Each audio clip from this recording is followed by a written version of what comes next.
Fala meu povo, tudo bem com vocês? Eu espero que todos vocês estejam muito bem. Eu me chamo Emanuel Santana, tenho 24 anos e sejam muito bem-vindos aqui à Gênese Cristã. Eu espero que dessa vez o vídeo ele vá correr muito bem, porque eu já gravei só hoje esse vídeo umas 3 vezes. Antes de gravar essa, eu gravei tudo bonitinho e o áudio não ficou legal, porque não sei. Com fé em Deus, dessa vez vai tudo muito bem. Confio em vocês aí para orarem para que a gente consiga fazer isso direto. O Dia das Mães já passou, porém a gente ainda está na semana delas. Então, um feliz Dia das Mães para quem é mãe. Eu não sou um fã desses feriados comerciais porque é uma justificativa para que as pessoas que são maus filhos durante o ano finjam ser o filho perfeito para a mãe durante um dia na semana. Ao invés de ser um bom filho durante um dia, que fosse durante o ano, melhor do que um presente, né? É um dia especial para elas, nós como filhos honramos isso. E o vídeo de hoje, o assunto é mãe. O que é que a gente pode aprender com as mães da Bíblia? Eva, a mãe das mães. Eva, lá no capítulo 4, versículos 1 e 2 de Gênesis, a gente vê que ela se torna mãe de Caim e Abel. A gente já sabe toda a história de Caim e Abel, que Caim matou Abel, blá blá blá blá. Mas bora observar de uma perspectiva um pouco mais diferente e levar em consideração uma coisa. Será que Eva ela foi a mesma mãe para Caim que foi para Abel? Porque a gente sabe que Eva ela foi a primeira mãe, então ela não teve uma referência materna do que ela deveria fazer. Ela não teve uma referência do que ela deveria fazer para alimentar uma criança, como limpar uma criança, como cuidar de uma criança, como educar uma criança. A gente levando isso em consideração, a gente consegue ver algumas coisas. Será que Eva ela foi uma mãe tão boa para Caim como ela foi para Abel? Porque a gente vê a índole dos dois e elas são muito opostas. A índole de Caim era rebelde, a de Abel era de ser temente ao Senhor. E a gente observa também que logo após a morte de Caim, nasce Sete, filho de Eva, lá no versículo 25 do capítulo 4. E Eva ela diz que foi o filho para substituir Abel. E Sete também era um homem temente ao Senhor. A gente consegue ver que Caim foi o único rebelde, Abel e Sete eram filhos tementes ao Senhor. Será que Caim foi a experiência falida de Eva para que ela pudesse acertar nos próximos filhos? Porque na época de Caim, Eva ela não tinha uma referência que era certo e errado, como mãe.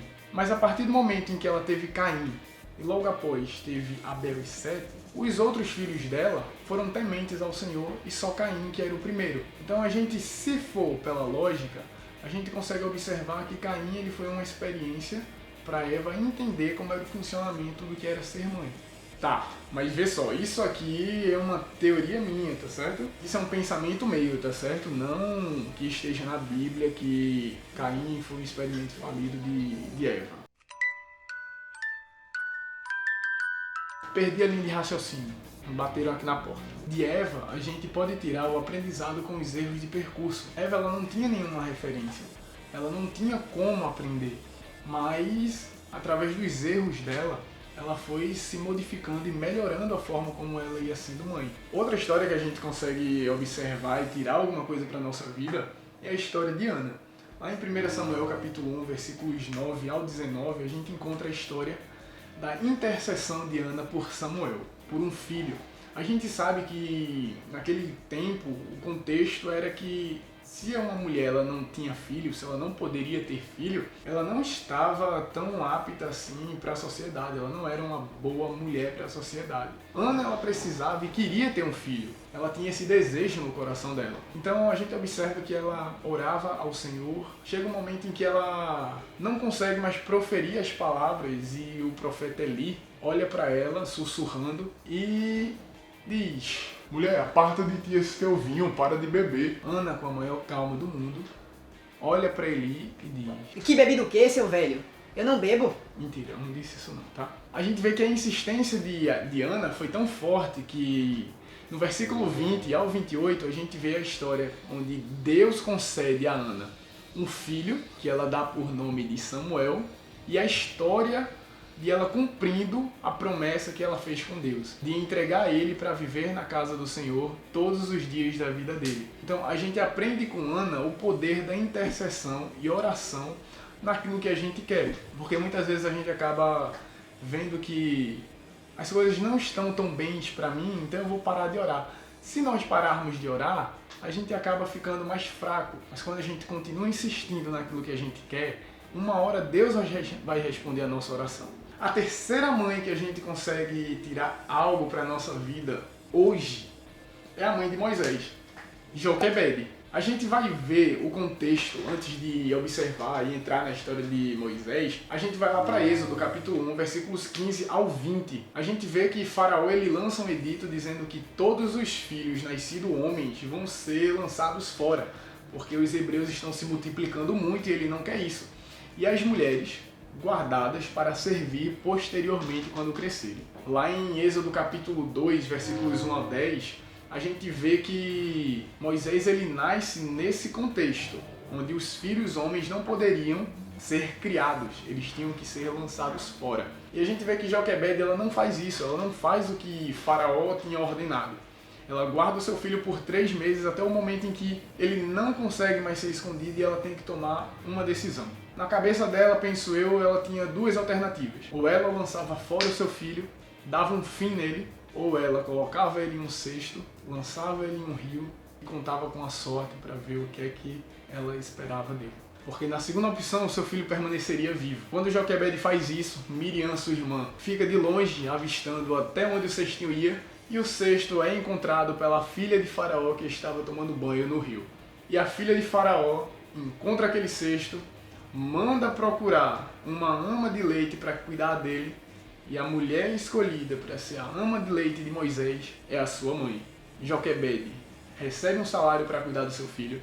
Moisés é educado pelos egípcios, mora na casa de Faraó, foi cuidado pela filha de Faraó e encontrado por ela. O homem que não queria que ele vivesse foi o que custeou toda a sua vida. Irônico. Da mãe de Moisés a gente consegue tirar a coragem de fazer o que deve ser feito, mesmo que aquilo vá de encontro ao que as outras pessoas acreditam que esteja certo.